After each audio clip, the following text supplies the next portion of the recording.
Kurdish protesters have stormed the European Parliament in Brussels.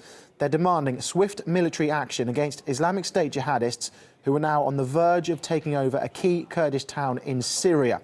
Well, let's cross to our correspondent, Peter Oliver, who has more now. Peter, good to see you there. What exactly do the protesters want then? Well, these protesters want more action taken. They perceive it as real inaction by Western governments who have said that ISIS is a direct threat to them. They're saying it's the Kurdish people who are doing the fighting on the front line and they need more support.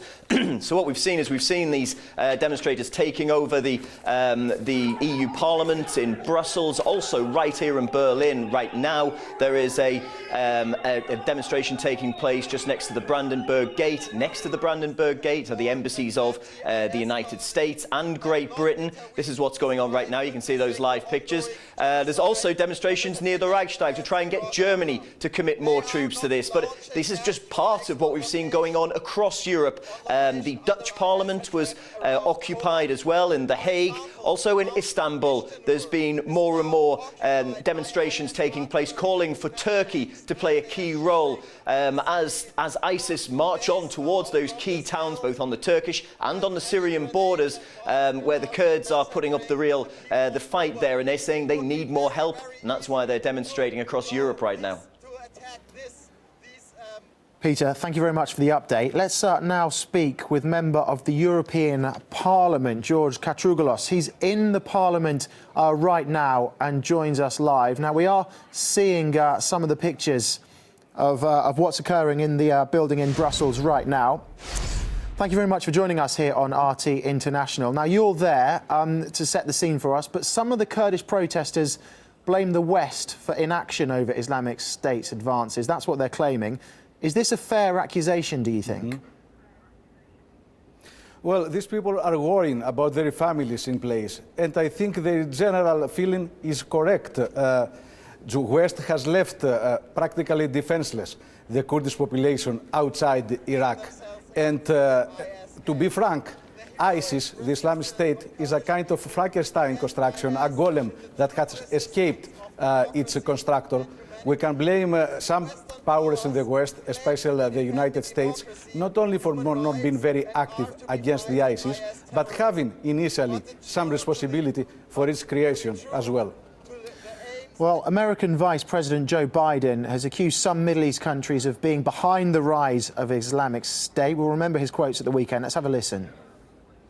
Our allies in the region were our largest problem in Syria.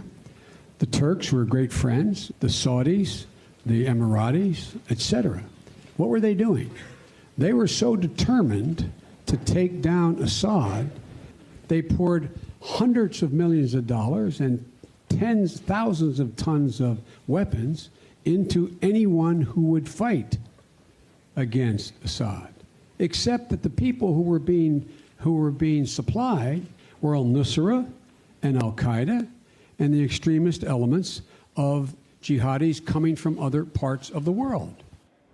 Well, Biden later had to apologize for those words, but how close to reality are they, do you think? Well, I think they're highly hypocritical because the states themselves have helped anybody that was against the Assad regime. And that included also many of the fundamentalists that now are part of the ISIS. And this is not something new for the United States policy. For instance, the same has happened when they were supporting wide support to fundamentalists in the Taliban's, for the Taliban's Afghanistan, in so many cases. That's why I have spoken before as for ISIS as a kind of a golem that has escaped the intentions of its creator. Now, the Kurds are accusing Turkey of not doing anything to help the Kurdish militias across the border in Syria who are taking on this fight. Do you think Ankara could be and should be doing more at this stage? Well, Ankara has also a huge responsibility with regard to the treatment of its Kurdish population. And I think Turkey and more generally the European powers must conform and change their policy to be more friendly with human rights and not be hypocritical, not have a policy of double standards, as I'm afraid it happens now. Member of the European Parliament, George Katrougalas, thank you very much for your time here on RT International.